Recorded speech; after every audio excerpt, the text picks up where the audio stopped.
oração e começar nossos estudos. Que puderem, fiquem de pé, por gentileza.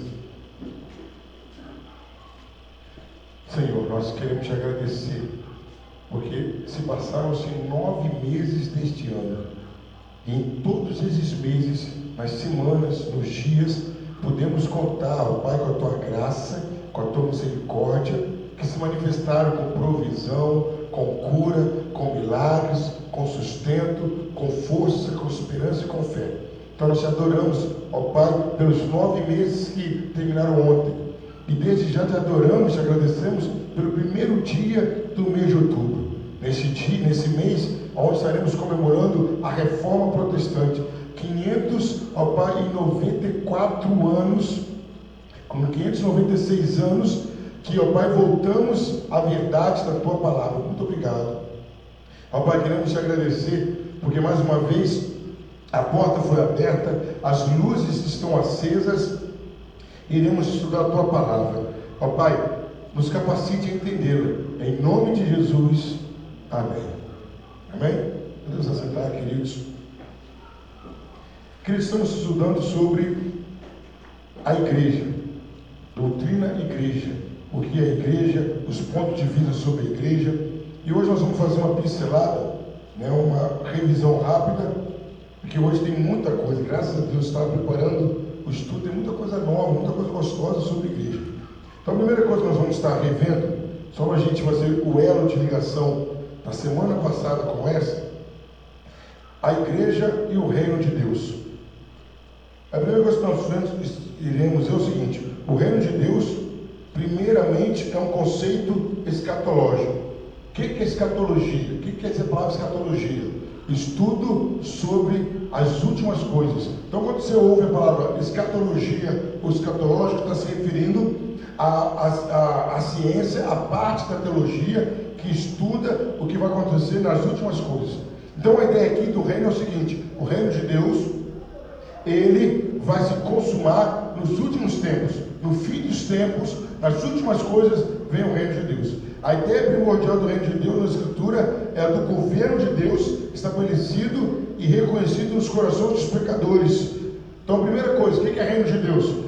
É quando o controle, o governo de Deus é reconhecido por mim e por você. Quando ou como nós fazemos isso? É quando eu levanto as mãos para Jesus. Quando eu entrego a vida a Jesus, estou falando o quê? Que Jesus é o Senhor da minha vida.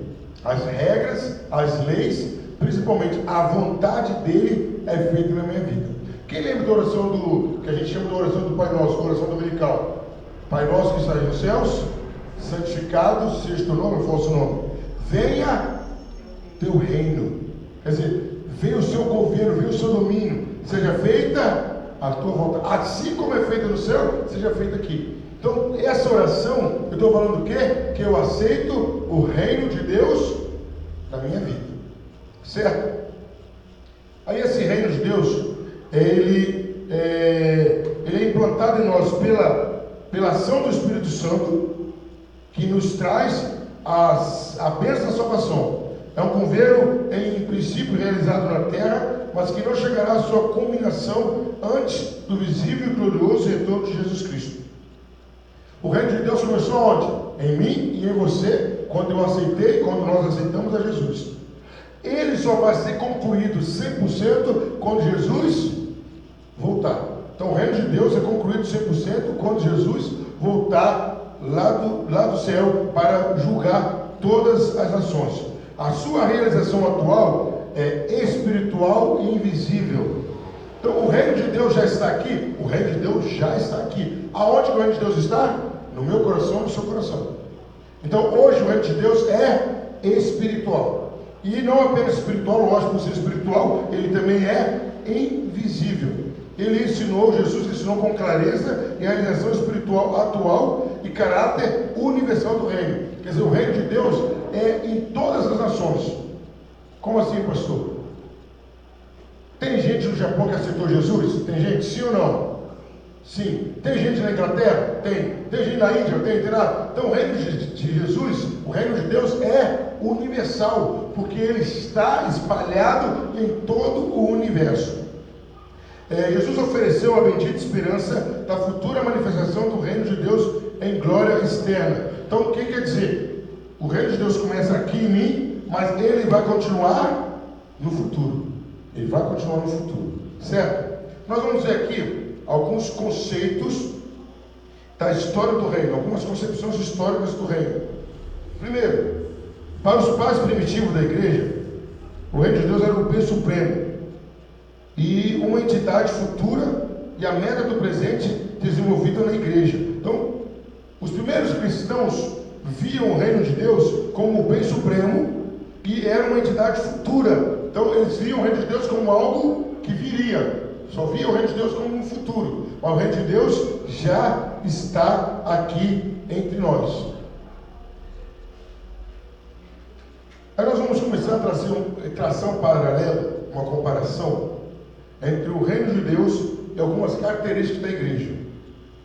Nós falamos aqui sobre a igreja visível e a igreja invisível.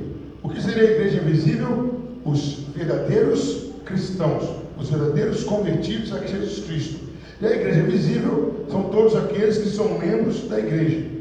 Então, quais são as diferenças entre o reino de Deus e a igreja invisível? Vamos lá, reino de Deus. No reino de Deus nós somos cidadãos. No reino de Deus nós somos cidadãos. Na igreja nós somos membros. Então qual é a primeira diferença, igreja? No reino de Deus nós somos cidadãos. Na igreja nós somos membros.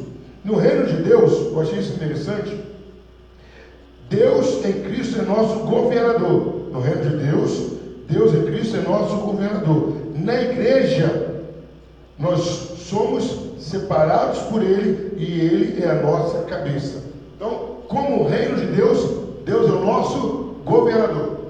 Como igreja, Ele é aquele que nos separou do mundo e vê Jesus a cabeça. Como igreja, o papel nosso como igreja, nós somos chamados para sermos instrumento de Deus no preparo do caminho para o reino. Como reino, nós somos a realização inicial.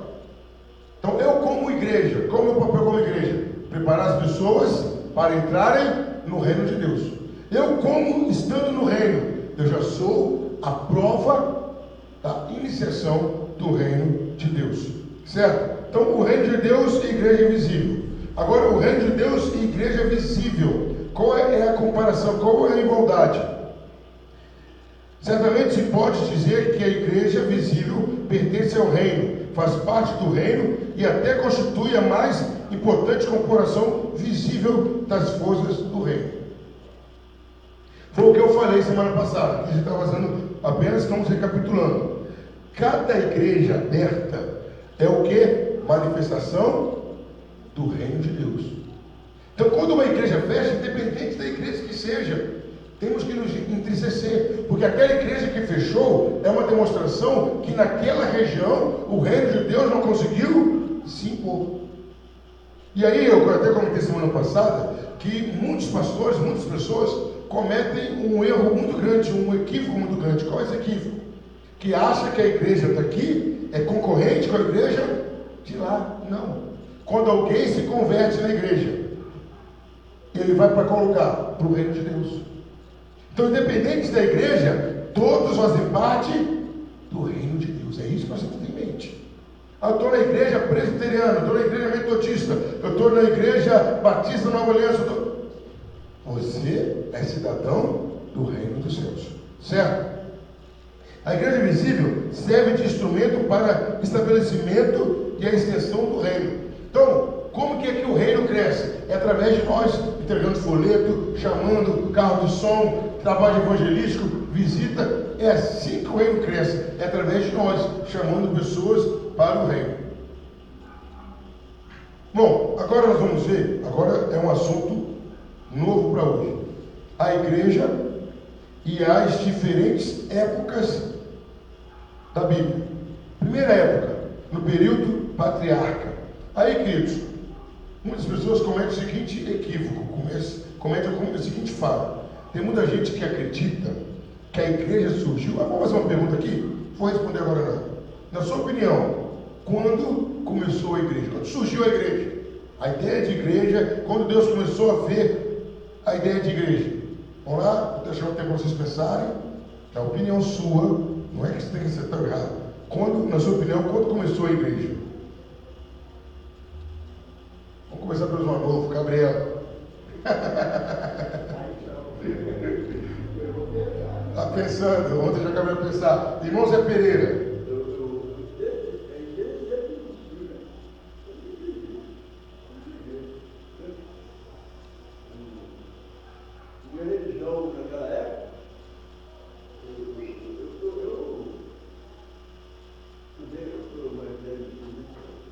Um pouquinho só. Isso. Então, quando eu tive uma gente, eu conheci na época, foi a igreja católica lá em Rio Claro. E nós vamos até falar um pouquinho sobre isso também. Sim, nada. Tiago Luiz Tamires. Deve ter sido a Assembleia também. Assembleia. Isso. Não, no Brasil a primeira foi a presbiteriana. Tem 500 e poucos anos no Brasil. Adão e Eva. Desde quando que tem igreja?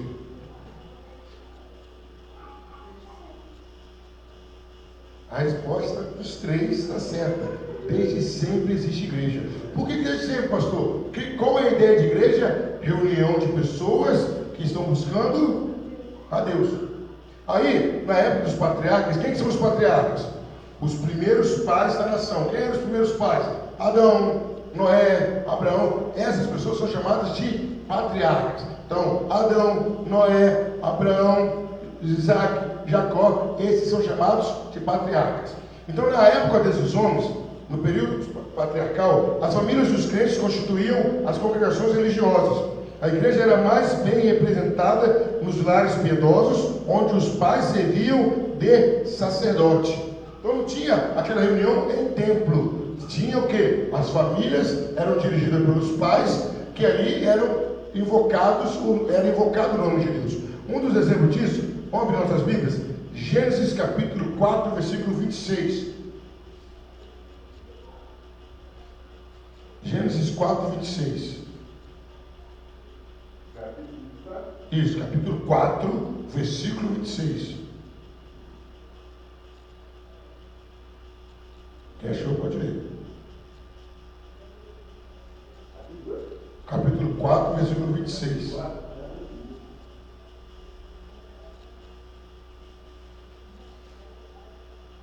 Pode ler, gente, alguém? A Sete também nasceu um filho, a quem pôs o nome de Enos. Foi nesse tempo que os homens começaram a invocar o nome do Senhor. Então, querido, isso aí está dando a ideia do quê? Que em algum lugar começou, a ideia é que Deus começou a ser invocado publicamente. Então, antes, as famílias que faziam os seus cultos, as suas adorações, e os pais eram sacerdotes. No capítulo 4, 26, parece que começou então a tornar uma coisa mais pública. Aí uma coisa interessante, no dilúvio, o que aconteceu no dilúvio? A igreja foi salva pela família de Noé. Porque não foi só a questão de ser salva do dilúvio, mas nós podemos ver o quê? Quer ver? Abra a Bíblia de vocês em Gênesis capítulo 6, por gentileza. Gênesis 6. 6, de 6 a 8, de 6 a 9, cada um pode ler um versículo. E aconteceu que, como os homens que começaram a multiplicar sobre a face da terra, eles nasceram filhas.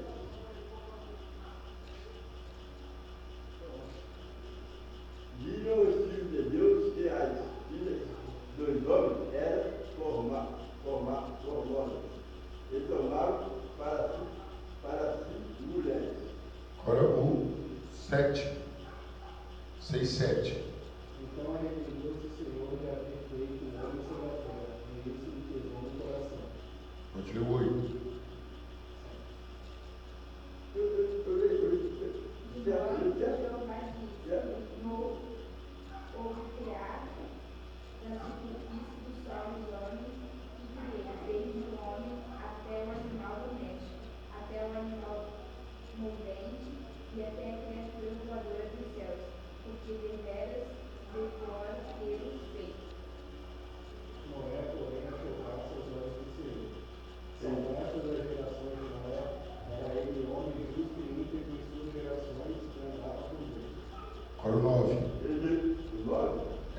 leu 9? Ah, ele leu 9, então tá bom.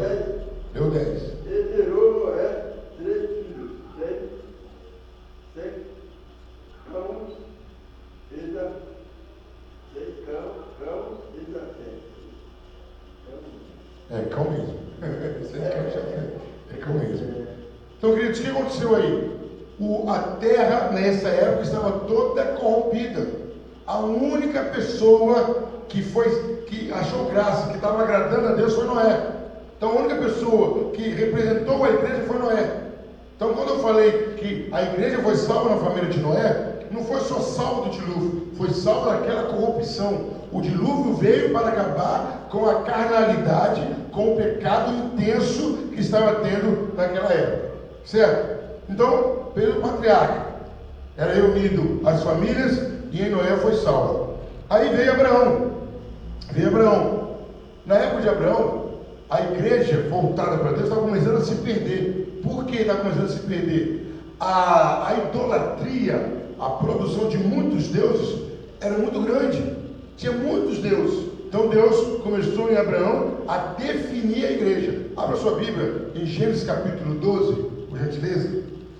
Vamos ler de 1 a 4, cada um lendo um versículo. Ora, o Senhor disse a Abraão: sai da tua terra e da tua parentela e da casa de teu pai, para a terra que eu te mostrarei. Farei de ti uma grande nação e te abençoarei, e te engrandecerei o nome, e tu serás uma bênção. E hei de abençoar os que te abençoarem, e amaldiçoarei aqueles que invocar o mal sobre ti. E todas as famílias do sol certamente abençoarão a si mesmas por meio de ti. 4. Assim partiu Abraão, como o Senhor lhe tinha dito, e foi Ló com ele, que era Abraão a idade de 75 anos, quando saiu da Área. Isso, agora abre a Bíblia de vocês. Agora, Gênesis 17, por gentileza. Localize aí que eu estou aqui sem o erro. A instituição da circuncisão. Gênesis 17, deve ter o tema aí, o título. Então, o que acontece aqui? Enquanto vocês procuram aí, eu vou explicar aqui. O que acontece aí, queridos? Quando Deus começou a perceber, quando Deus viu que a verdadeira religião estava se perdendo, a verdadeira maneira de falar com Deus estava se perdendo, ele pega Abraão e separa, fala: não, agora você vem cá, agora você vai me servir. Não vão acabar no mundo, não. Sai da tua terra, da tua parentela, sai também da tua cultura, porque em Abraão Deus restaurou a verdadeira religião. Qual era a ideia? De um povo separado para Deus. Essa é a ideia de igreja. O que é a igreja? É um povo separado para Deus. Então em Abraão Deus restituiu. Eu pedi o Gênesis 17, porque é aí que Deus estabelece a circuncisão. O que é a circuncisão? É o sinal de quem faz parte do pacto de Deus com Abraão. Então hoje é o batismo, mas naquela época era a circuncisão. Quem quisesse fazer parte daquela religião de Abraão, tinha que ter circuncisão. Quem quisesse fazer parte da igreja que Abraão fazia parte, tinha que ser circuncidado. Localizado aí? Pode ler? Achou o versículo? O 10 e 11. 10 e 11. 17, 10 e 11. Este é o meu conselho, que guardarei entre mim e vós e a tua semente depois de ti, que todo macho será circuncidado. Isso. Então, para fazer parte da igreja de Abraão, como que era? Tinha que ser circuncidado o macho. O homem tinha que ser circuncidado. Ali Deus começou a definir um povo separado e que tinha uma marca de aliança, uma marca de pacto. Aí chegamos no tempo de Moisés. Depois do êxodo, depois que o povo de Israel saiu do Egito, aí a igreja se tornou algo nacional. Agora não era mais família, não era tribo, não era um povo. Agora a igreja era todo Israel, e por várias vezes Deus chamava Israel de igreja, chamava Israel de minha assembleia, de minha congregação. Então, a partir de Êxodo, Deus começa a definir como era a igreja. O interessante, queridos, que ali Deus estabeleceu como que era o culto, né? Quem acompanha a gente no livro de Êxodo, quem já leu o livro de Êxodo, Deus definiu como que deveria ser o culto, como deveria ser os sacrifícios, quem deveria sacrificar, como deveria sacrificar. Deus separou uma tribo para ministrar a igreja. Então, em Israel, a ideia de igreja ficou muito mais definida. Os sacrifícios, o que era adoração, o que era oferta. Deus começou a definir muito mais. Nesse período houve um marcante desenvolvimento da doutrina, um aumento na quantidade das verdades religiosas conhecidas e maior clareza na apreensão da verdade. O culto de Deus foi regulamentado nos mínimos pormenores. Era grandemente ritual e cerimonial. Estava centralizado num único santuário central. Então o que Deus fez? Ele tornou a igreja, como todo Israel passou a ser a igreja de Deus, e fez um lugar só de adoração. Aqui é um lugar de adoração. Então, em Êxodo, em Moisés, através de Moisés, Deus definiu a igreja como quem cantava, quem ia ensinar, quem ia sacrificar, como o povo ia se aproximar de Deus. Aí chegamos agora no Novo Testamento. A igreja do Novo Testamento é a mesma igreja do Velho Testamento. É o que vocês falaram. Desde quando que existe a igreja? Há muito sempre. Desde sempre, há muito tempo. Desde sempre existiu igreja. De cada forma, uma expressão diferente. Cada um se expressava diferente. Mas sempre houve igreja. Sempre houve pessoas reunidas para falar e para buscar a Deus. Aí a igreja do Novo Testamento com a igreja do Velho Testamento é a mesma, mas tiveram algumas mudanças. Quais foram as mudanças? Primeiro, a igreja foi separada da vida nacional de Israel. Então, antes a igreja era parte da vida nacional de Israel. Era nacional. Primeira coisa. Segundo, o que aconteceu? Segunda diferença, obteve uma organização independente. Então, primeiro, as leis da igreja eram, vamos dar um exemplo aqui. Vamos supor que o que é lei aqui para a nossa igreja fizesse parte da Constituição do Brasil. Tudo que é lei aqui na Constituição do Brasil, a nossa doutrina, fizesse parte da Constituição do Brasil. Quando veio o Novo Testamento, houve a separação. Não, vida política é uma coisa, vida religiosa é outra. Não que sejam errados, está dizendo o seguinte: houve uma separação. Olha, não quer dizer que o presidente é o pastor da igreja, não quer dizer que o prefeito é o pastor da igreja. Não, o prefeito é uma coisa, o pastor é outra coisa. Houve essa separação. Segundo, a igreja começou a ser uma organização independente. A igreja não dependia mais do rei, como na época de Israel dependia. O rei que dava regra, o rei exercia influência sobre o profeta, sobre o sacerdote. Agora não. No Novo Testamento a igreja se torna independente. Terceira diferença: no Velho Testamento a igreja era nacional. No Novo a igreja é universal, tem todo mundo. Não é uma coisa só de um país, agora é de todo mundo. Quarta diferença: a igreja agora, no Novo Testamento, a igreja agora tomou uma característica de ser uma igreja missionária. O que quer dizer isso, pastor? Antigamente, Deus não havia mandado o povo de Israel buscar outras pessoas.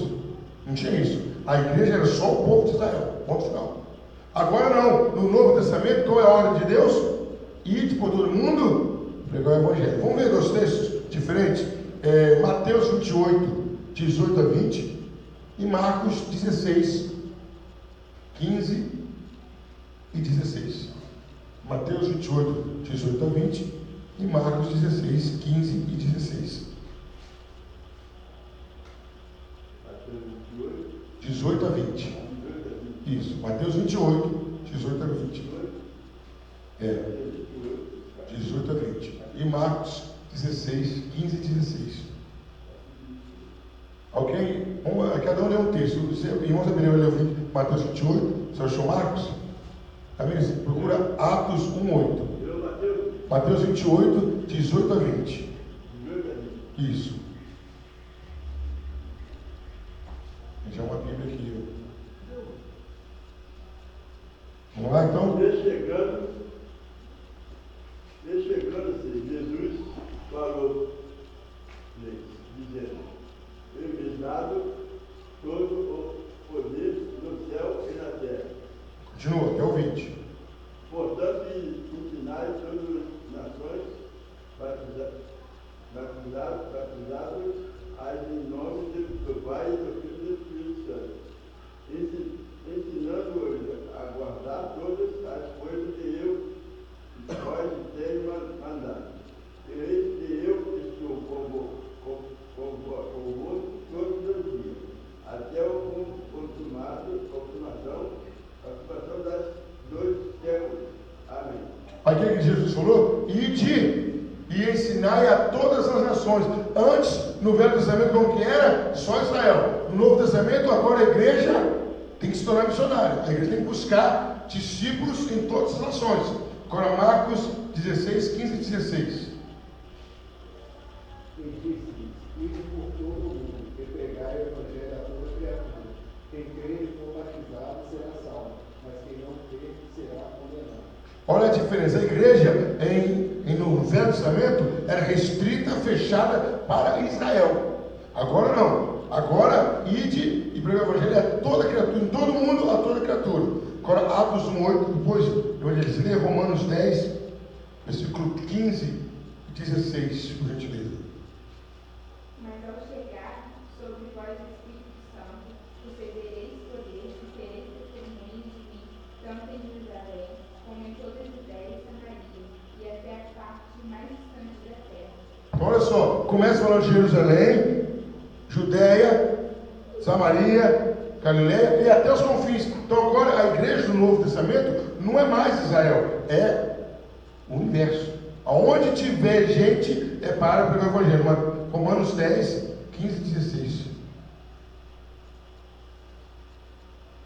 Como pregarão se não forem enviados, como está escrito, como mãos dos pés, os que anunciam a paz, os que anunciam coisas boas. Mas nem todos obedecem ao Evangelho, pois Isaías diz: Senhor, quem creu na nossa pregação? Então o que acontece aí? Paulo falou, olha, como crerão? As pessoas têm que crer. Aí fala, como crerão se não há quem pregue? Como pregarão se não forem enviados? Então agora mudou. A igreja do Novo Testamento é uma igreja que tem que sair das 4 paredes. É a igreja que tem que ir para o mundo e avisar e anunciar o Evangelho de Jesus Cristo. Aí, aqui na diferença foi o seguinte: o culto ritual do passado deu lugar a um culto mais espiritual, em harmonia com os privilégios do Novo Testamento, que são maiores. O que quer dizer isso? Antigamente era tudo ritual, então tinha que sacrificar o boi. Então chegava alguém lá, levava o boi, sacrificava o boi, pronto. Às vezes eu não estava nem com pensamento naquele sacrifício, estava preocupado com outra coisa. Antigamente era mais ritual, hoje não, hoje é mais espiritual, hoje é mais íntimo, hoje é mais eu e Deus. Praticamente os rituais sumiram para dar lugar aos espirituais. A igreja, queridos, ela começou a ter definições de algumas confissões de fé. Uma das confissões de fé diz o seguinte, uma confissão de fé belga: essa igreja existe desde o princípio do mundo e existirá até o fim dele. Então qual é a ideia aqui? Quando a igreja vai acabar? Quando a igreja vai acabar? Nunca. Você tinha falado nunca também? Nunca. Porque quando ela sair da terra, vai ficar onde? No céu. A igreja vai acabar nunca. Quando fala que as portas do inferno não vão prevalecer, e não vão prevalecer mesmo. Você, não vou estar mais. Quantas pessoas já saíram da igreja? Todas que não. Em geral, quantas pessoas têm desviadas? Tem pastor desviado, tem presbítero desviado. A igreja parou? Nem vai. A igreja desde o começo, ela nunca vai acabar. Por quê? Jesus veio buscar quem aqui no mundo? A sua igreja. Então quer dizer, a igreja vai estar com ele. Olha que maravilha, você está fazendo parte de uma instituição que nunca vai acabar. Nunca vai acabar, certo? Outra confissão de fé fala o seguinte: que o Filho de Deus, de toda a raça humana, do começo ao fim do mundo, reúne, defende e preserva para si, por seu Espírito e sua palavra, na unidade da fé verdadeira, uma igreja escolhida para a vida sempre eterna. Queridos, tem muita gente no inferno, tem muita gente no mundo, mas a igreja que a gente faz parte é gigantesca. Davi faz parte dessa igreja, amém? Abraão faz parte dessa igreja, Noé faz parte dessa igreja. E se Jesus não voltar, daqui a 50, daqui a 100 anos, olha o tanto de gente que não vai entrar nessa igreja. Então é enorme. Lá em Apocalipse diz que são milhares, são milhões de milhares, uma multidão que ninguém pode contar. Essa é a igreja que existe desde o começo e jamais terá fim. Olha como que é coisa interessante, né? A pessoa tem que escolher entre o mundo e a igreja, não é assim? Escolha. Aí tem gente que escolhe o mundo. O mundo um dia vai acabar. E a igreja? Não. É para sempre.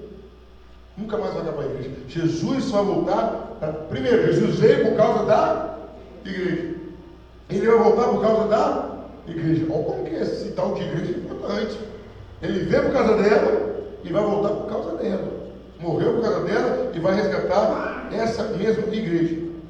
A igreja era chamada de corpo de Cristo, que é um nome caracteristicamente neotestamentário, e parece olvidar que ela é chamada também de templo de Deus em Jerusalém. Então, um termo do Novo Testamento é corpo de Cristo, mas o termo do Velho Testamento é o que? Templo de Deus, Jerusalém. Que tem muita gente que ensina, de uma maneira equivocada, que a igreja surgiu no Pentecoste, mas depois que o Espírito Santo veio, surgiu a igreja. Jamais. Ela sempre existiu a igreja. Aí em Pentecoste foi uma manifestação do Espírito Santo se agregando à igreja. A igreja sempre existiu, não foi no Pentecoste. Aí nós vamos ver alguns textos aqui que provam que a igreja sempre existiu. Mais textos. Vamos lá. Vamos começar aqui. Evangelista. 1 aos Coríntios 3, 16 e 17. Irmão Zé Pereira. 2 aos Coríntios 6, 16. Gabriel, Efésios 2, 21. E Diaconisa, Gálatas 4, 26. Aí depois, você vai lá em Hebreus 12, 22. Depois. 1 aos Coríntios 3, 16 e 17. Irmão Zé Pereira, 2 aos Coríntios 6, 16. Gabriel, Efésios 12, 21. Não, 2 aos Coríntios, capítulo 6, versículo 16. Isso. Aí, 1 Coríntios 3, 16 e 17. Efésios 2, 21 e Gálatas 4, 26. Olha então, 1 Coríntios 3, 16 e 17. Não sabeis vós que sois o templo de Deus e que o Espírito de Deus habita em vós. Se alguém destruir o templo de Deus, Deus o destruirá, porque o templo de Deus que sois vós é santo. Ixi, olha só, olha a profundidade aí. Se alguém, olha isso aqui, tem que ser, tem algumas coisas que a gente tinha que fazer um quadro. Sabia? Dá para fazer um quadro desse versículo aí. Se alguém destruir o templo de Deus, Deus o destruirá. Então quem comete o homicídio, quem está fazendo? Quem comete suicídio? Olha a gravidade. Alguém matou alguém, opa, está destruindo o templo de Deus. Aí nós vamos fazer uma coisa mais pessoal. Quem se torna alcoólatra, está fazendo o quê? Quem é fumante? Quem é viciado em droga? Olha o perigo que é. Quem destrói o templo de Deus, quem está falando? Deus o destruirá. Por que Paulo está dando essa ênfase? Para mostrar a importância da igreja. Vamos lá, agora 2 Coríntios 6, 16. 16, capítulo 6. Versículo 16. E concepto ter o templo de Deus, com os filhos, porque vós sois o templo de Deus, vivendo como Deus, disse, habitarei, e eles andarei, e eu serei o seu Deus, e eles serão o meu povo. Olha ele está falando, que ligação que tem o templo de Deus com o templo dos ídolos. O que ele está falando? Você não pode ter ligação com uma pessoa que não é templo de Deus. É isso que está falando. Ele fala, e eu vou habitar no meio deles e vou andar por entre eles. Eu serei o seu Deus e eles serão o meu povo. A importância da igreja. Agora, Efésios 12, 21. Ele todo o edifício bem ajustado desce para o templo santo do Senhor. Repete, por gentileza. Nele todo o edifício bem ajustado desce para o templo santo do Senhor. Nele quem? Jesus. Em Jesus, todo edifício, quem são os edifícios? Eu e você, nós crescemos para o templo de Deus. Então nós, estando juntos, nós formamos o templo de Deus. Agora, Gálatas 4, 26.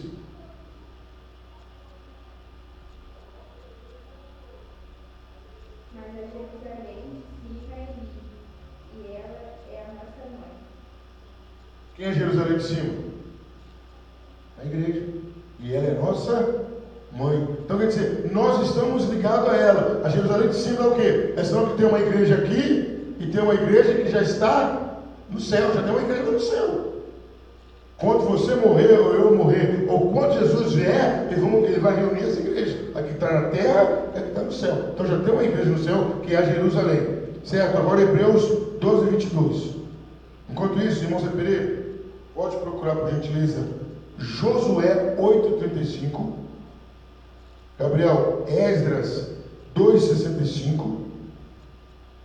E Tamires, Joel 2,16. Hebreus 12, 22. Mas chegastes ao monte de Sião e à cidade do Deus vivo, Jerusalém celestial, e aos muitos milhares de anos. Então, quando Deus se refere a Jerusalém celestial, está se referindo a quem? A igreja. A igreja. A importância é essa. Deus está se referindo à igreja. Agora, Josué 8, 35. Josué 8, 35. Esdras, capítulo 8, versículo 35. Esdras 2,65 e Joel 2,16. Olha lá, Josué 8,35. Palavra nenhuma ouve de tudo, porque Moisés ordenará que Josué não lesse perante toda a congregação de Israel. E das mulheres e dois meninos e dois estrangeiros que andavam no meio deles. Então, como que Israel é chamada? Isso no Velho Testamento. Como Israel era chamada? Congregação de Israel, Igreja de Israel. Então, o senhor está enfatizando isso, mostrando que igreja sempre existiu biblicamente. Agora, Esdras 2,65. Após seus servos e as suas servas, que foram 7.337. Também tinham 200 cantores e cantoras. Então está falando de quem? Cantores da onde?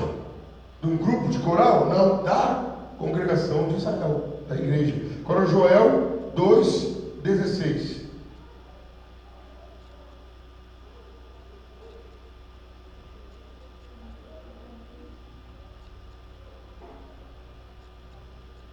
Pode procurar enquanto isso, evangelista, Mateus 16, 18. Irmão Zé Pereira, Mateus 18, 17. Atos 7, 38. Ajuntai, povo, santificai a congregação. Reuni os anciões, ajuntai as crianças e os que mamam os peitos. Saia o noivo do seu quarto interior e a noiva da sua câmara nupcial. Então está falando o quê? Ajuntai a congregação. Quem é essa congregação? Israel. Então sempre Deus tratou Israel como igreja. Os cuidados de Deus para Israel como igreja. Certo? Agora, nós vamos ver como Jesus via a igreja. O que Jesus falou da igreja. Primeiro, Jesus dizia que viria a igreja no futuro. Mateus 16, 18. Não, o do Senhor é 18, 17.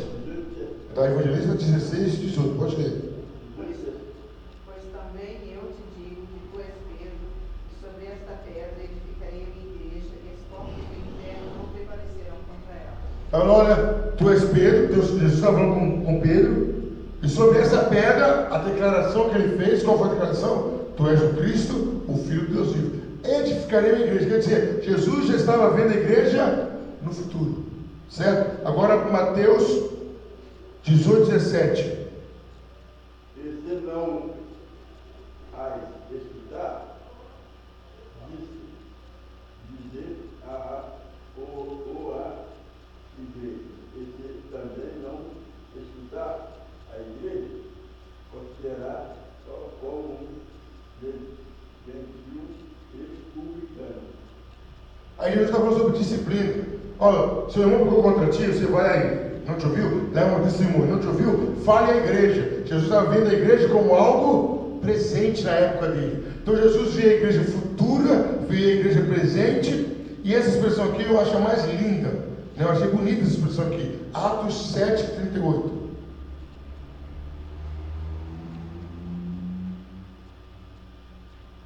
Este é o que esteve entre a congregação do deserto, com o anjo que lhe falava no monte Sinai, e com nossos pais, o qual recebeu as palavras divinas para nos dar. Esse é o que estava na congregação no deserto. Quem é que vivia no deserto? Israel. Ali eles são chamados de congregação do deserto, certo? Agora, queridos, nós vamos ver uma coisa interessante: os atributos da igreja. O que é atributos? São qualidades que juntas formam a essência da pessoa. Então, o que é atributos? São qualidades que juntas formam a essência da pessoa. É diferente de qualidade. É, pastor? É. Vamos dar um exemplo? Vamos pegar aqui a evangelista. Ela pode emagrecer 20 quilos. Ela vai deixar de ser evangelista Fabiana? Não. Ela vai perder. Ela vai ficar mais magra. Aí vamos supor que o Gabriel vai lá para a Índia, tirar umas férias lá, e fica da nossa cor, irmão Pereira. Ficou bem moreninho. Ele deixou de ser Gabriel? Não. Está mais moreno. Então, qualidade pode se mudar. Atributo, não. A partir do momento que tirar um atributo, a pessoa ou a instituição deixa de ser aquilo. Então, atributo é o que forma a essência da pessoa. Então, vamos supor, vou dar um exemplo aqui. Vamos pegar aqui a Tamires. Vamos colocar o cabelo dela loiro. Ela deixou de ser Tamires? Não. Vamos fazer ela engordar 20 quilos, deixou de ser Tamires? Não. Vamos fazer ele aumentar mais 20 centímetros. São coisas que não alteram. O que vai deixar de ser Tamires? Ela deixar de ser Tamires. É a essência, deixar de ter a essência dela. Igreja é isso. Atributos são partes que formam a essência. Então a igreja tem atributos. O que é atributos? Partes que formam a essência. Primeiro atributo da igreja: unidade. Primeiro atributo da igreja é esse: unidade. Como que esse atributo se manifesta? Vamos ver, o texto é meio grande, mas vamos ver assim mesmo. Todo mundo, por gentileza, abre para mim 1 Coríntios, capítulo 12, começando no versículo 12. 1 Coríntios, capítulo 12, começando no versículo 12. Aí começa a ler a Tamires do 12, o Gabriel 13, vamos a do 14, Evangelista 14. 1 Coríntios, capítulo 12, começando no versículo 12. Cada um lê um versículo. Vamos lá? Primeiro atributo da igreja: unidade. A unidade da igreja é de caráter interno e espiritual. A unidade do corpo místico de Cristo, do qual todos os crentes são membros. Este corpo é dirigido por uma cabeça. Então, primeiro atributo da igreja: unidade. Vamos lá, 1 Coríntios 12, de 12 em diante. Aquele, pois, que cuida essa está em pé. Olha, não caia. Agora, 1 Coríntios 12, 3, continua. Não, outra pessoa. Cada um lê um versículo. Vamos, evangelista. 13. Não vejo que vai tentação. Não, o senhor está lendo 1 Coríntios? Não, é 1 Coríntios? 1 Coríntios, capítulo 2. Não, acho que não é o primeiro, não. É 12. Capítulo 12. 12? Capítulo 12. E versículo 12. 12 mesmo. Acerca dos dons espirituais, não quero, irmão, que sejais ignorantes. Isso, vamos ao 13 agora. 12, 13. Vai, evangelista. Pois todos nós fomos batizados em um espírito, formando um corpo, quer judeus, quer gregos, quer servos, quer livres, e todos temos bebido de um espírito. Pois o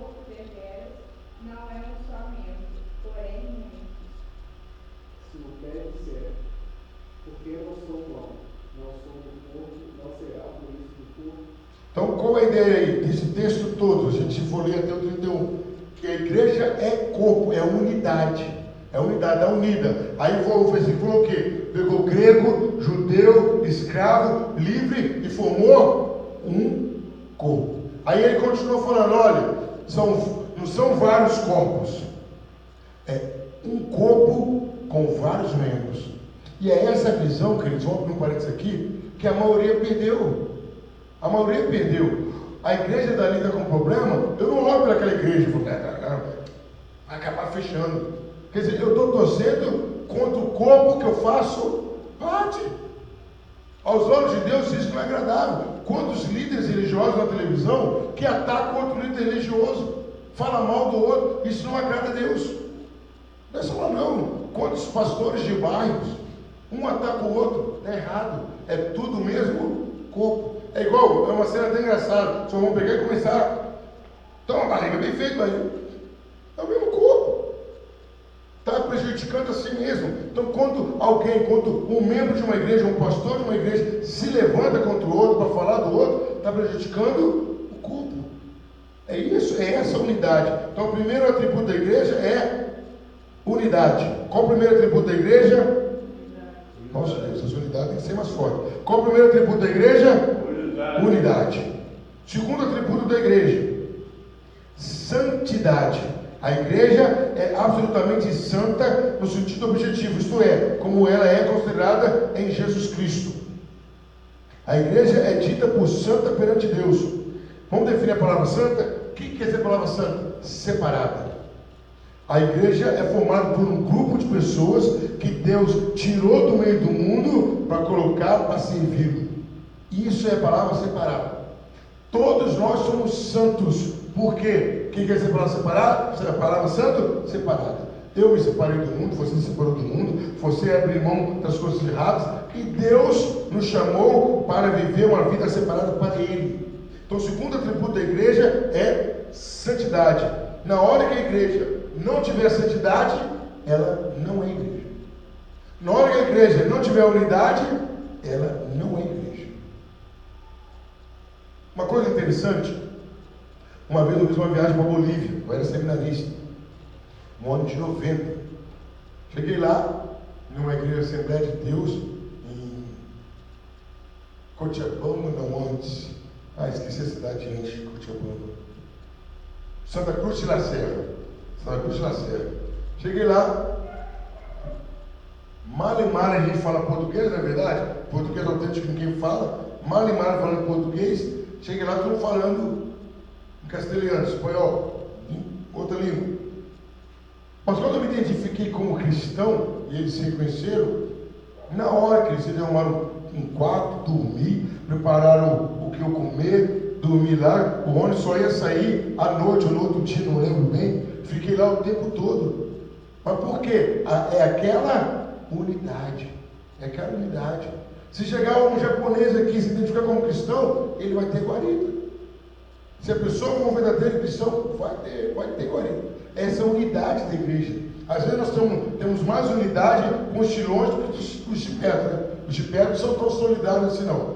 Mas é essa marca registrada da unidade. Outro atributo da igreja, santidade. Ela é separada por Deus para viver em função dele. É a comunidade dos santos, né? Todos nós somos santos. Uma santidade do homem interior, mas uma santidade que também acha expressão na vida externa. Santidade é atribuída também à igreja visível. Quer dizer, ela foi separada por Deus. Olha a Bíblia de vocês, por gentileza. Hebreus capítulo 12, versículo 14. Quem achar pode ler, por gentileza. Hebreus 12, 14.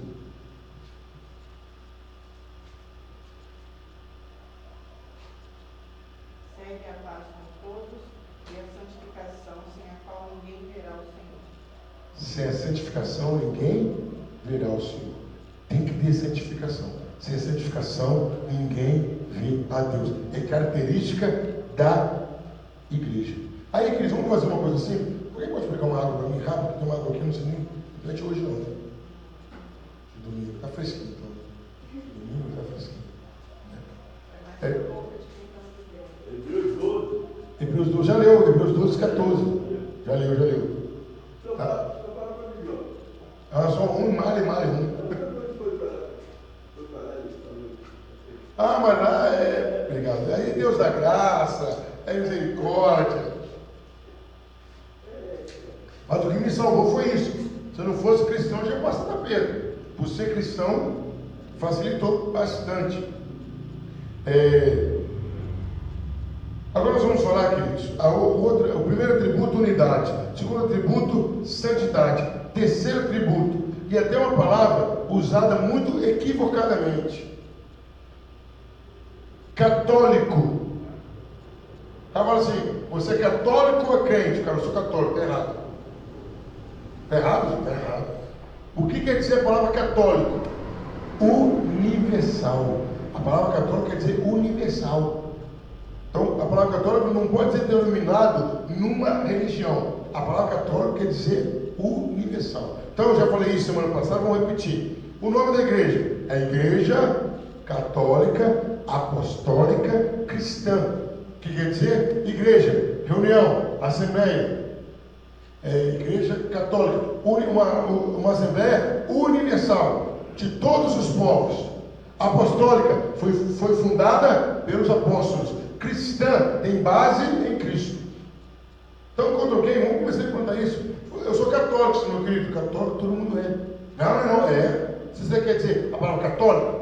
Não. Então, você está falando que você é católico. Vai que você está falando uma coisa errada aí. Então, a palavra católico quer dizer universal. Então, o terceiro atributo da igreja é esse: catolicidade. O que quer dizer isso? Que a igreja não tem limite. É uma igreja universal. Não tem limite. Não tem raça, não tem cor, não tem nada disso. Alguns textos que nós lemos aí,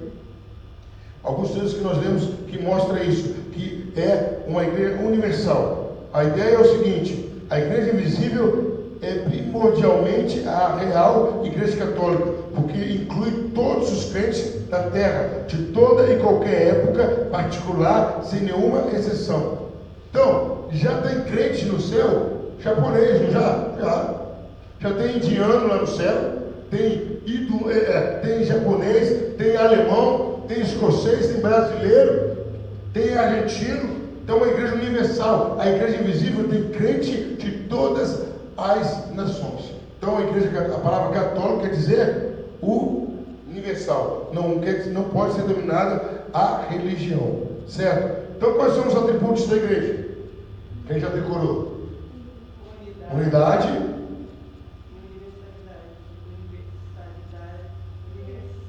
Catolicidade e santidade. Vamos falar todo mundo junto? Quais os atributos da igreja? Unidade, santidade e catolicidade. Esse catolicidade não me roubaram na língua, né? quase que não sai, né? Para terminar, queridos, nós vamos falar sobre as marcas da igreja. Mas como assim? No começo do século era uma igreja só, então não havia essa necessidade de ter uma marca registrada. Era uma igreja só, era a igreja primitiva. Então vai a igreja católica. Aí já entende o que é a igreja católica? A igreja universal, é a igreja primitiva. Quando Constantino, o abençoado imperador, no ano 313, assumiu o Império Romano, ele tornou a religião oficial. Aí dali começaram a entrar usos, costumes, crendices que não estavam na palavra. Aí vou ficando. E aí vamos dar um exemplo aí, né? Vamos supor que um dia eu vi o prefeito e falou: olha, só vou empregar quem seja evangélico da Nova Aliança. A Nova Aliança vai crescer? Nossa Deus, vamos fazer fila para ser batizado. Nós vamos trabalhar na prefeitura. Foi isso que aconteceu no tempo de Constantino. Só vai ganhar privilégio quem for cristão. Cara, sou cristão desde pequenininho, creio em Jesus há muito tempo. E aí aquilo corrompeu a religião. O tempo foi passando, e no século XVI, Martinho Lutero, né, com o texto: mas o justo viverá pela sua fé, despertou a reforma protestante. Aí, queridos, nesse período, começaram a falar: a gente tem que ter uma marca registrada. A igreja tem que ter uma marca registrada. A igreja tem que ter marca que diferencie a igreja de outras. Então, vamos dar um exemplo. O que diferencia você da outra pessoa primordialmente? Vamos dar alguns exemplos. Tem algumas coisas que você tem e as outras pessoas não têm. O que é isso? Vamos ver o que é que você tem, você, ser humano, que a outra pessoa não tem. Puxa aí pela sua memória. É fácil, tem muita coisa. Digital é uma delas. A voz é outra delas. O que mais é uma coisa que você tem que diferencia você das outras pessoas? Características pessoais. O que mais? Religião também diferencia. Pode ter um outro João da Silva que não é pastor, não é cristão. A ideia é essa da igreja. A igreja verdadeira tem algumas marcas.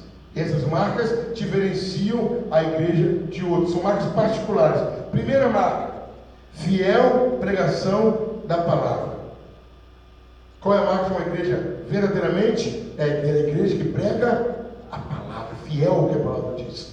E quando eu falo fiel ao que a palavra diz, tanto para o bem como para o mal. Como assim para o mal? É eu chegar para a pessoa e falar: olha, com essa vida assim você não vai para o céu, não. Com essa vida assim você vai para o inferno. Aí eu falo: olha, você tem que largar isso. É trazer à memória a mensagem de João Batista. Soldado, se contente com o que você ganha, não pegue suborno. Eu tenho 2 carros, tem outro. Hoje em dia, como que é, né? Hoje em dia eu entro na igreja e vou ter 2 carros. É errado não, mas pelo evangelho, o que? Se eu tenho 2, eu vou dar uma para eu vou ficar com 2. A menos que seja de extrema necessidade. A ideia é o quê? Tudo aquilo que o meu próximo não tenha, eu tenho que dividir. Então, essa a fiel pregação da palavra. Vamos ver alguns textos. Nós já estamos terminando. Vamos lá. Aqui, Evangelho Fabiana, João 8, 31, 32. Irmão Zé Pereira, João 14, 23. Agora eu vou te jogar lá para o finalzinho, Gabriel. 1 João 4, 1 a 3. Também 2 João, versículo 9. Vamos lá, João 8, 31 e 32. Jesus dizia, pois, aos judeus que criam nele: se vos permanecerdes na minha palavra, verdadeiramente sereis meus discípulos, e conhecereis a verdade, e a verdade vos libertará. Quando Jesus falou isso para os judeus ficaram doidos. Nós somos descendentes de Abraão, somos escravos de ninguém não, José. Para, quem comete pecado é escravo do pecado. E vocês precisam conhecer a verdade. Então a marca registrada, Evangelho, pode ler o 47 para mim também, por gentileza. Quem é de Deus, escuta as palavras de Deus, por isso vós não as escutais, porque não sois de Deus. Nossa, Jesus falou isso para os judeus na cara: vocês não me escutam porque vocês não são de Deus. Se vocês fossem de Deus, vocês iriam me escutar. Por isso vocês não me escutam. Então, qual é a ideia de Jesus para a igreja verdadeira? Qual é a marca da igreja? A fiel pregação da palavra. Não é inventar moda. É arroz com feijão, bem temperado no alho e ficar firme dentro. A marca da igreja é a fiel pregação da palavra. Você foi numa igreja, começou a inventar moda, e isso, aquilo, para. A marca registrada da igreja é a fiel pregação da palavra. Igual a gente, cada um de nós tem uma característica ou um atributo, uma marca que nos diferencia fortemente. Por exemplo, tem uns que são sérios, não gostam de brincadeira, não é? Fulano gosta de brincadeira. Outros falam: fulano tem uma sabedoria, e fulano é paciente. Cada um de nós tem essa marca registrada. E quando alguém se refere a você, fulano bem fez isso. Não, fulano não fez não. Eu conheço fulano fez isso não. Então a marca registrada da igreja é o quê? A fiel pregação da palavra. Fugiu disso, não é a igreja verdadeira. Agora João 14, 23. 1 João? Não, João 14, 23. Evangelho de João mesmo. Evangelho de João. Se alguém me ama, guardará a minha palavra. E meu Pai o ama. Amará, e viveremos para ele, e faremos nele morada. Então Jesus fala: quem me ama, guarda as minhas palavras. Então, a marca registrada da igreja é pregação fiel da palavra. Porque Jesus falou: não adianta, você fala que me ama e não me obedece, não tem parte comigo. E queridos, qual é a maior prova que um filho ama o pai ou a mãe? Obediência. Não tem como escolher. Obediência. Aí agora, se a igreja não é autêntica na pregação da palavra, então ela não está servindo a Jesus Cristo. Certo? Vamos ver o próximo texto? 1 João 4, 1 a 3. Amados, não creiais em todo espírito, mas provai se os espíritos vêm de Deus, porque já muitos falsos profetas têm surgido no mundo. E isso conheceis o Espírito de Deus. Todo espírito que confessa que Jesus Cristo veio em carne é de Deus, mas todo espírito que não confessa Jesus não é de Deus. Este é o espírito do anticristo, do qual já ouvistes que há de vir, e agora já está no mundo. O que João está falando aí? Olha, o espírito que não fala que Jesus veio em carne não é de Deus. Não é de Deus. Não tem ligação comigo. Não está pregando a palavra fielmente. Então a marca registrada da igreja é a fiel pregação da palavra. Agora João, segunda carta de João, versículo 9. Todo aquele que se adianta e pertence ao ensino de Cristo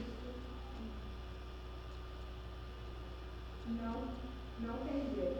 Quem permanece neste ensino é quem tem tanto o Pai como o Filho. Agora, aquele que se afasta, que se adianta, aquele que se distancia do ensino, não tem parte com Deus.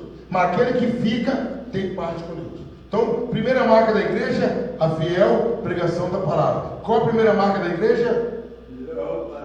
Pregação da palavra. Todo mundo junto. Fiel pregação da palavra. Segunda marca da igreja, a correta ministração dos sacramentos. Pastor, e agora? Que mistério é isso? Vamos definir sacramento. Nós vamos definir sacramento. O que é sacramento? É um sinal visível de um acordo invisível. Você fez um acordo invisível e algo visível vai ficar. Um exemplo, não é que seja a aliança.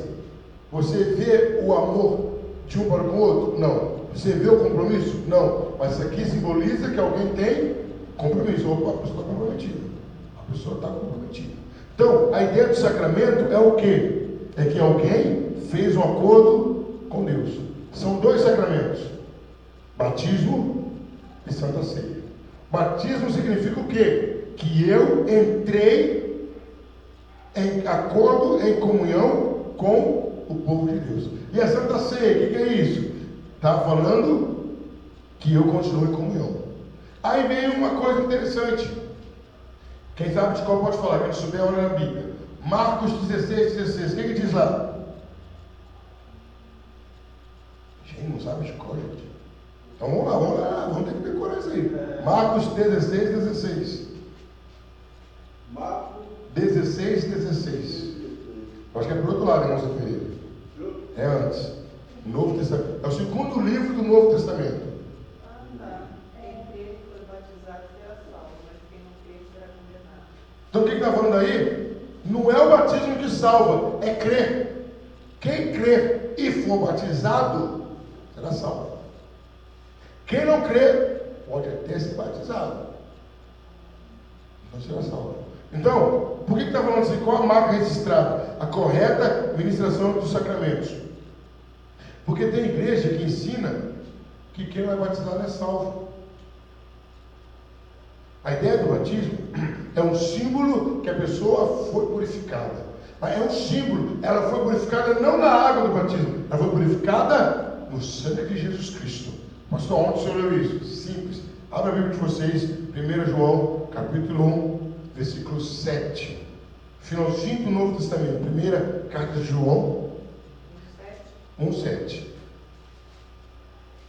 Mas se andarmos na luz, como Ele na luz está, temos comunhão uns com os outros. O sangue de Jesus Cristo, seu Filho, nos purifica de todo pecado. Então o que é que nos purifica do pecado? O sangue de Jesus. Eu já falei isso aqui uma vez, vamos até abrir um parênteses aqui. A pessoa vê uma parada, sangue de Jesus tem poder. A pessoa vai expulsar um demônio, o sangue de Jesus tem poder, é para purificar. O que tem poder para expulsar demônio e outras coisas mais é o nome dele. Mas eu não não pode falar o sangue? Pode. Não faz muito sentido. Não vai. O sangue de Jesus purifica. O nome de Jesus salva, liberta e expulsa. Cura, um monte de coisa. Menos você falar. Então, pecou? Confie no derramamento do sangue de Jesus. Então, qual é a administração? O batismo simboliza que eu fui purificado no sangue de Jesus Cristo. E a Santa Ceia? Qual é a ideia da Santa Ceia? A Santa Ceia, ela não me faz mais santo que os outros. Não, nem vai. Se fosse assim, pastor, então, meu Deus. Na maioria das vezes, o ministro ceia 2 vezes por mês. Tem pastor que ministra 3, 4, 5 vezes.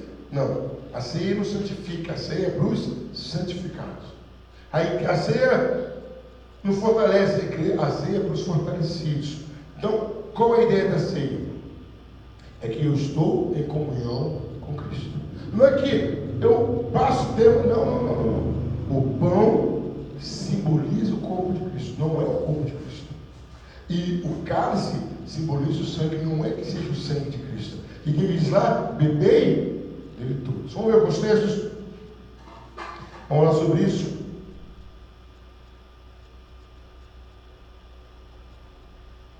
Atos 2,42. Quem foi o último que leu? Nem lembro mais, né? Bom, irmãos Pereira, procurem Atos 2,42. Atos 2,42. Os demais, procurem 1 aos Coríntios 11, 23 a 30. Os demais. Então, Atos 2,42 é o 5º livro do Novo Testamento. Versículo 42. Os demais, 1 aos Coríntios 11, 23 a 30. Então, Atos 2,42 e 1 aos Coríntios 11, 23 a 30, falando sobre a ministração correta dos sacramentos. Atos 2,42. Isso. Atos 2,42. Não. Capítulo 2, até o 46. Até o 47. É Atos 2. 2. Isso. Deixa o 42. Pode? E perseveravam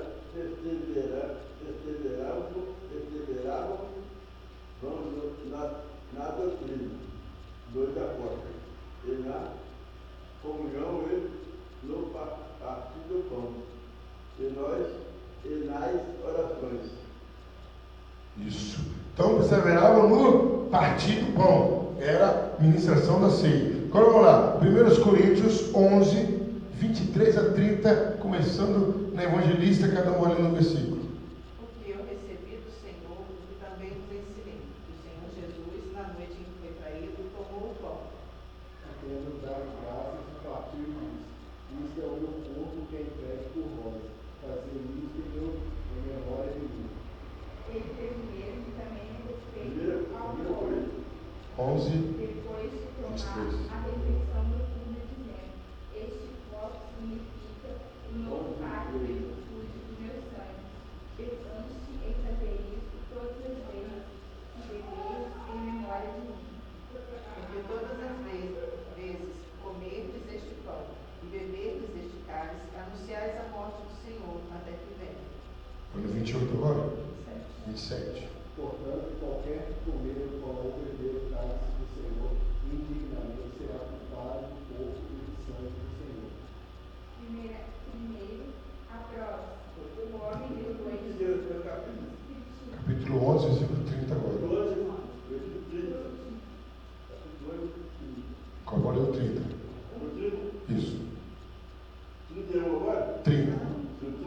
Isso. Por causa disso, há entre vós muitos fracos e doentes, e muitos que dormem.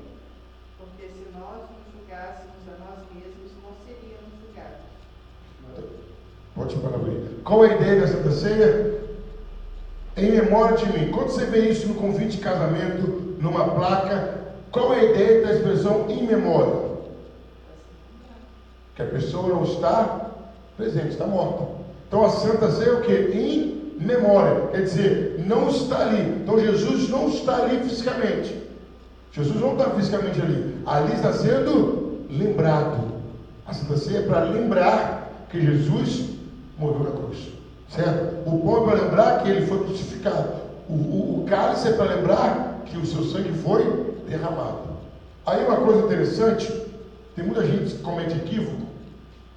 Examina-se, pois, o homem a si mesmo, e assim coma do pão e do cálice. A ideia do apóstolo Paulo é essa. Olha, você se examine. Detectou uma falha, conserte-se com Deus em oração. E se você tiver que tomar alguma atitude fora, tome, mas não fique sem ar. O pessoal faz ao contrário. Não vou ser não, porque eu estou em pecado. Meu amigo, em pecado você vai estar sempre. Pecado está sempre. Você nunca vai poder ser. Você tem que se examinar, se consertar com Deus e participar da ceia. Essa que é a ideia, a maneira correta de ministrar os sacramentos. Então, quais são as marcas da igreja? A fiel pregação da palavra. Segundo, a correta ministração dos sacramentos. Terceira e última marca da igreja, o fiel exercício de disciplina. É deveres essencial para a manutenção da pureza da doutrina e para salvaguarda a santidade dos sacramentos. As igrejas que relaxarem na disciplina descobrirão, mais cedo ou mais tarde, em sua esfera de influência, um eclipse da luz da verdade e abusos nas coisas santas. Então, a terceira marca da igreja, fiel exercício da disciplina. O que é isso, pastor? A igreja tem como marca a seriedade, disciplinar, corrigir. Não é disciplinar para magoar, não é corrigir para ferir, é para preservar a pessoa no caminho certo. É aquela ideia da porta estreita e a porta larga. A igreja precisa de gente? Precisa. A igreja precisa de gente? Precisa. Mas não é de qualquer maneira, de qualquer forma. Jesus ama todo mundo. Ama todo mundo. Mas tem que estar dentro dos padrões dele. Como todos nós somos assim. Vamos supor que todo mundo tivesse desempregado. Você pega qualquer serviço? Só tem que ter. Eu estou desempregado, mas esse serviço aí é meio complicado. Não dá. A igreja tem esse papel seletivo. A igreja chama, pessoas entram no compromisso, mas em falhando, é papel da igreja corrigir. Vamos ver alguns textos que provam isso, para a gente terminar. Vamos lá, irmãos Zé Pereira. Mateus 18. Gabriel, 1 aos Coríntios 5, de 1 a 5. Tamires, 1 aos Coríntios 14, 33 e 40. Evangelista Fabiana, Apocalipse 2, 14, 15 e 20. Então, Mateus 18. 1 aos Coríntios 5, de 1 a 5. Pera um pouquinho, só que eu posso falar aqui. E 1 aos Coríntios 14, 13 e 40. E Apocalipse 2, 14, 15 e 20. Pode ler Mateus 18. Em verdade vos digo que tudo que ligar na terra será ligado no céu. E tudo que desligar na terra será desligado no céu. O que é isso? Disciplina. Jesus, olha a palavra autoridade que Jesus revestiu a igreja. Está cortado na igreja, está cortado no céu. É disciplina. É disciplina de só. Igreja corta, porque não adianta que ele não vai entrar no céu. Então é melhor você cortar aí do que a pessoa ser cortada aqui em cima. E tudo que ligar na terra será ligado no céu. É disciplina. É isso que você está falando. Seu irmão pegou contra ti, conversa com ele, não te ouviu? Leva para a igreja. Não ouviu a igreja? Corta. Até que a pessoa tome uma tendência de se adequar à igreja. Querido, sabe qual é o grande problema? Sou pastor aí há um pouquinho de tempo. O ímpio, a pessoa que não tem Jesus, ele acha que vir na igreja é um favor para a gente. O problema é esse, ele acha que está fazendo um favor para a gente. Você chama alguém, vou fazer uma forcinha, mas não precisa não. É você que está perdendo, eu estou perdendo não. O ímpio acha que, não, vou lá porque o pastor me chamou, então vou lá fazer uma média. ele está se aproximando da salvação dele. Mas a visão é distorcida. É igual quando alguém entra no emprego. Ele acha que está fazendo um favor para a firma. Não, é a firma que está fazendo um favor de empregá-lo.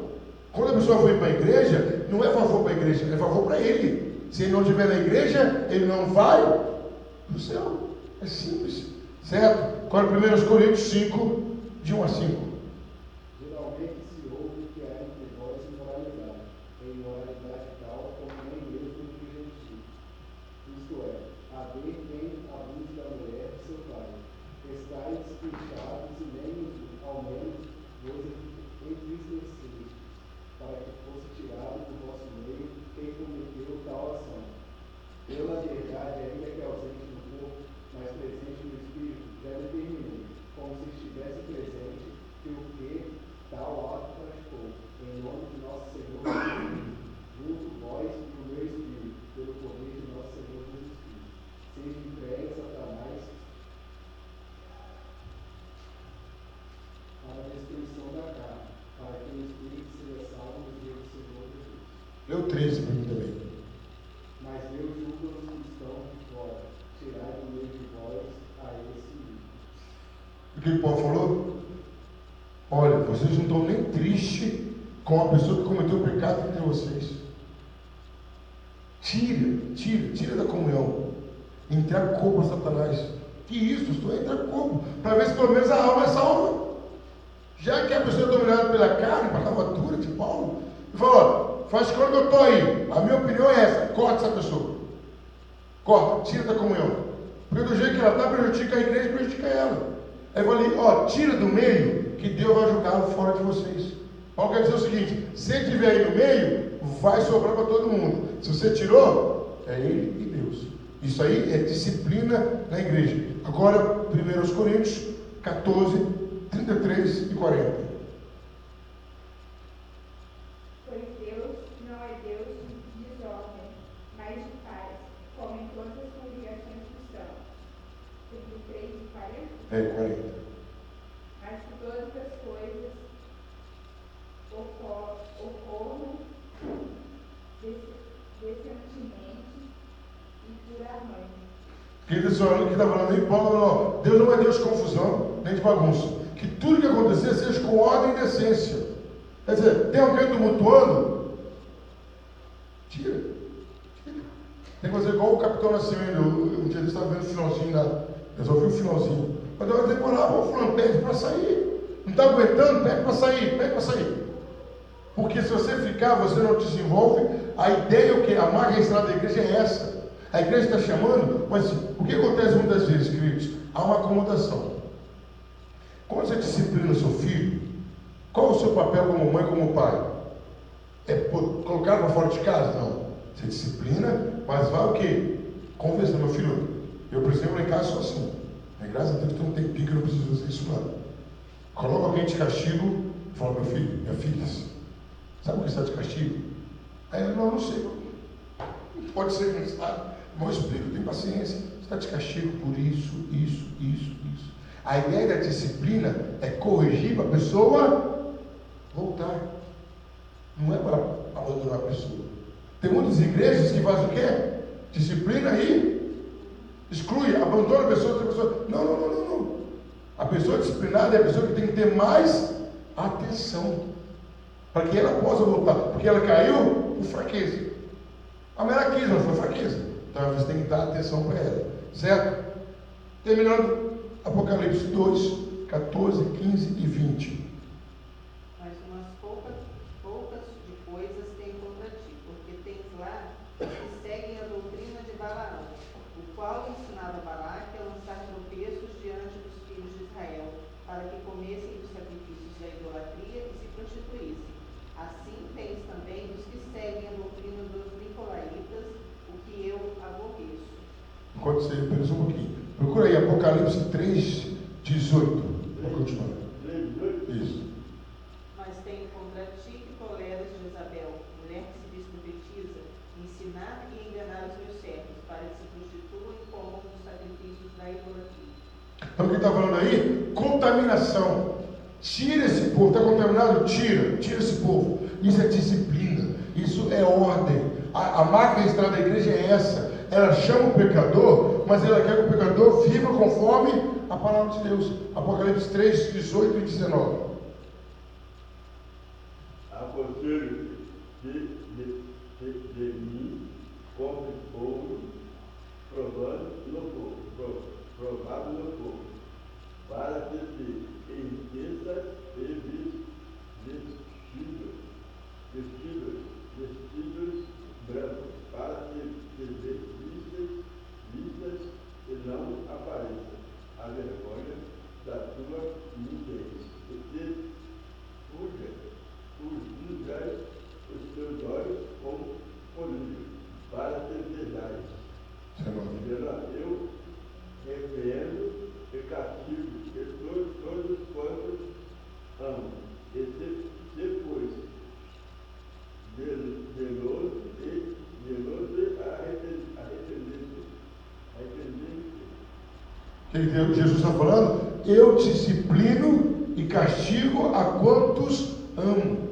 A disciplina é fruto do amor. Ausência de amor não é disciplina, é qualquer outra coisa, menos disciplina.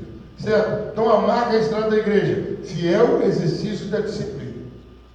Mas vamos deixar isso bem registrado. A disciplina não é apenas colocar a pessoa em disciplina, suspensa da comunhão e abandonar. Não, é você dar assistência, é visitar, é orar. Segunda marca da igreja, ministração correta dos sacramentos.